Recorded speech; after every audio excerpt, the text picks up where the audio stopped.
O mapupunta ba sa impyerno ang mga bading at ang mga tomboy? Kung ako kay Ate Vanessa, careful lang to say stuff like that na yung anak mo mapunta sa impyerno. Ate Vanessa, baka magkita pa kayo ron. Sige.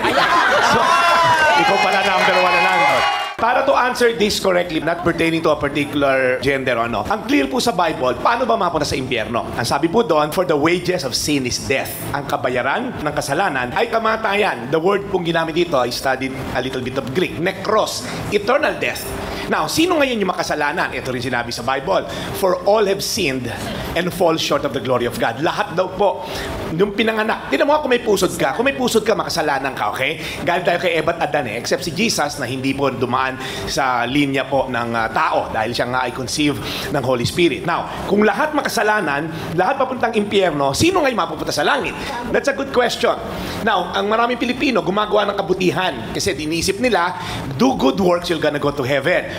Yung po kabaligtaran sa Bible. Ang sabi sa Biblia, not by good works, para daw hindi tayo makapagyabang sa Diyos. Kung mapupunta sa langit ang taong mabait, eh di bakit pa bumaba si Jesus kung pwede rin naman gumawa lang tayo ng kabutihan?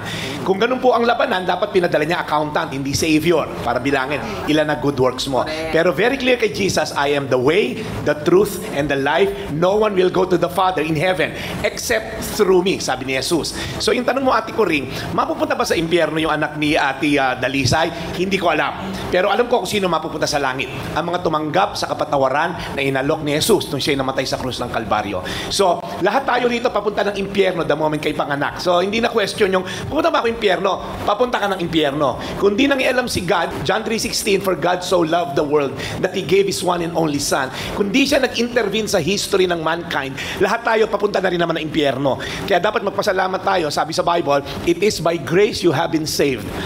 It's only by grace kaya ka mapupunta sa langit if you believe in your heart that Jesus Christ died for you. So, to answer your question din naman, Donita, mapupunta ka sa langit. Kung mag-usap tayo mamaya, tatanggapin mo si Kristo bilang iyong tagapagligtas. Amen? God bless you.